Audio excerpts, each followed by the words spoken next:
Hey, g'day, boys and girls, Sheilas and blokes. My name is Jacob, and today I am under the weather, so excuse me if I sound a bit off in this video, but I really wanted to make a video about how hard Omega is because I'm just so tired of this hunt. Like, it's been some straight bulldrome shit playing this. And before anyone goes to the comments to type get good or whatever else, please hear me out here because I have beaten the monster a few times already, and I reckon I have some really valid criticisms about Omega's fight design that needs addressing by Capcom. Like, I'm not asking for a straight nerf here, although I wouldn't be opposed to that if I'm being honest. No, look, today I just want to give some simple ideas that could fix the Omega hunt or at the very least make the fight a tinsy bit more bearable. Starting off with everyone's least favourite attack, or my group's least favourite attack anyway, the goddamn charge attack.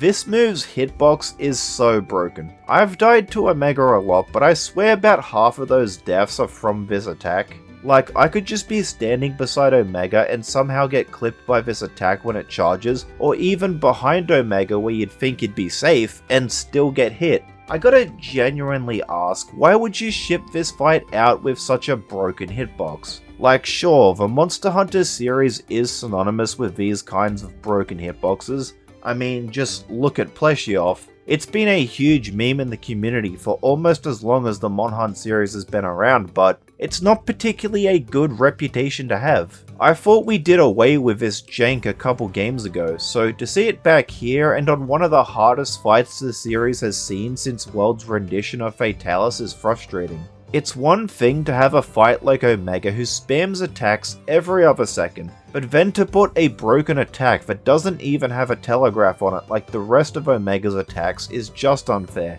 You've gotta fix this, Capcom. If I'm actually clipped by metal during the charge attack, which I have been, then fair, alright? I got hit. But don't cart me to the air around Omega. Not like this. Anyways, next up is something that's more of a me problem, but at the same time it's something that shouldn't even be a problem to begin with. That is Omega Savage's Ice AoE attack. So, I am someone who's colorblind, and I can't bloody see this shit a majority of the time. The light blue AoE marker blends in too well with the arena's floor that by the time my mates yell for me to dodge, it's already too late. And to top that off, the AoE telegraph doesn't even cover the whole hit area, making it even harder to notice. Cleansers are my only saving grace here.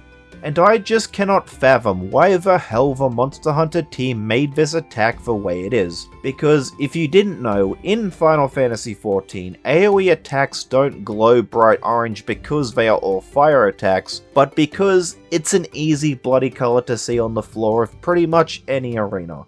Like, look at this ice dragon in this ice dungeon, orange AoE, or this ice wolf in this other ice dungeon, also orange AoEs. And, okay, sure, perhaps I'm being disingenuous here with the Ice Dragon because it also has a bluish ice AoE for one attack, but let's not pretend that this isn't way easier to see with its bright white glow when compared to Omega's attack in Wilds. The FF14 fight team actually puts a lot of effort into trying to telegraph attacks for people like me who suffer from colorblindness. Like, if it's not the obnoxiously bright orange glow of 99% of attacks, then it's the patterns on the arena floor acting as guidelines, or the shapes displayed in a boss's attack effects telegraphing what attack is coming. So, for the Monster Hunter team to make a collaboration hunt with FF14 that lacks this kind of accessibility feature is, I'm gonna be blunt here, fucking stupid. And don't go telling me to pay attention to Omega's nipples either, because Omega protrudes its nipples for 3 other attacks, and if I'm hyper-focusing on the nips, then I might dodge the wrong way and get hit anyway. Like, we don't have the time to second guess our dodges if we want to avoid damage here. Just make Omega's Ice AoE orange like everything else in this hunt. It doesn't matter if it's a fire type attack or an ice type attack because, let's be honest here, nobody's going to want to be fucking hit by it anyway. And lastly, I have a bit to say about the Enmity system. Fuck the Enmity system. The reason I say this is because I am a Hammer main. I have been for 15 years, starting with Freedom Unite on the PSP, and I am getting so bloody tired of Capcom making these mechanics that force us Hammer players to not play the Hammer the way it's supposed to be played. First it was the Enmity with Behemoth and World, then FFXIV that same game.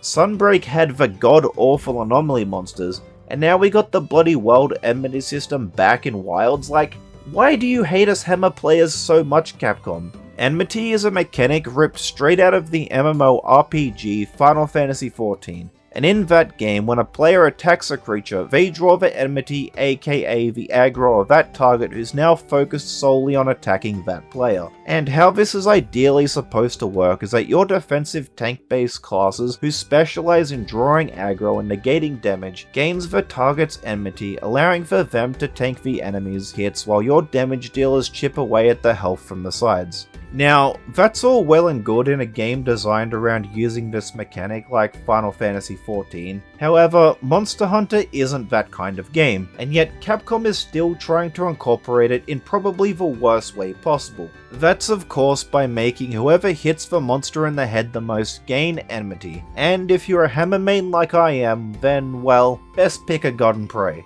From my experience so far, tanking Omega is bloody brutal, especially when your only defensive options are two offset attacks that don't even work on most of Omega's attacks. Omega is just too fast and aggressive for me to properly deal with. I'm honestly screwed here for a majority of the hunt if I try to play Hammer like how you're supposed to play it. The Monster Hunter team released a video guide on the official YouTube channel for this hunt, but if that's anything to go by, then it's up to the bloody lance or some other defensive weapons like sword and shield to solely hit the head while Hammer buggers off someplace else to hit everywhere but the one part of the monster they specialize in. It just cannot be stated enough how much I hate this mechanic. I will say it again. Hammer's one job ever since Monster Hunter 2 is to hit the goddamn head and KO the monster. So why is Capcom making these hunts where we are robbed of our one role? A role, I might add, that for the past few games we've been worse at compared to half the other weapons on the roster, so shit like this just makes it sting more than it already does to be a Hammer main. And the worst part about all of this is, enmity shouldn't even be a problem in Wilds. There are better ways they could have gone about working this mechanic into the Omega hunt. Like, the devs have started experimenting with special actions in Wilds, so why didn't they add a tank-themed jobstone that gave the special action provoke, similar to what they did with Pictomancer's motifs? Or screw it, here's an even easier option. Just make enmity work solely around the luring pods.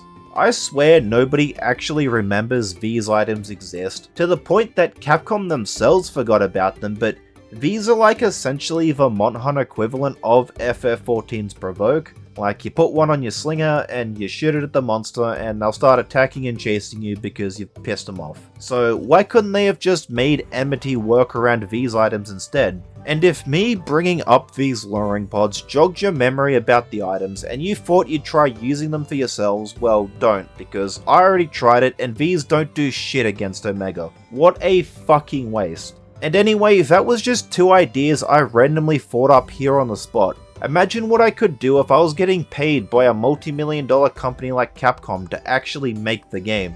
The system we have right now is just another lazy carryover for Monster Hunter World that can and has already been improved upon. For a series like Mon Hunt that's supposedly always striving for innovation, it sure likes to backpedal on good progress in favor of these awful mechanics. Like, take slinger pods for example. I'll keep this side tangent short because I have a whole separate video covering this point coming later, but TLDR, the tediousness of having to equip and unequip each slinger pod in World was solved in Rise by simply letting you throw the bombs straight out of your inventory again, except this time with the free aiming mechanic that the slinger provided, and yet in Wilds they backtrack to the tedious slinger loading system from World. Like, why do they do these things? Why is it that when I try to play my Hammer, the way it's supposed to be played, I get the living shit beat out of me by an alien robot who really should be attacking my mate beside me with the shield? Or like, can we just drop enmity altogether because this isn't what Monster Hunter is supposed to be?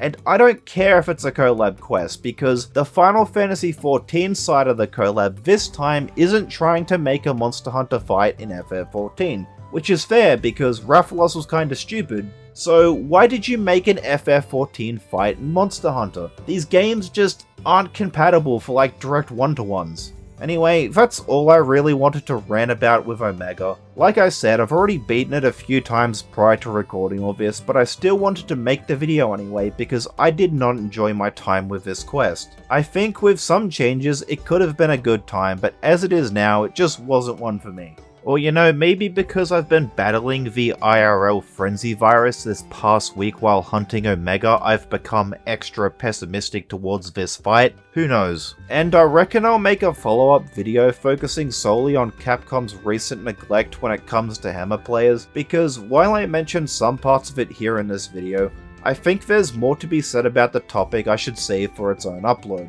And speaking of uploads, the reason I'm putting this one out now and recording it while I'm sick is because I'm going away to Melbourne for like a week and a bit, and I don't want to leave this topic until after I get back and make a video like 3 weeks after Omega's out, because by that point it's kind of irrelevant, so yeah.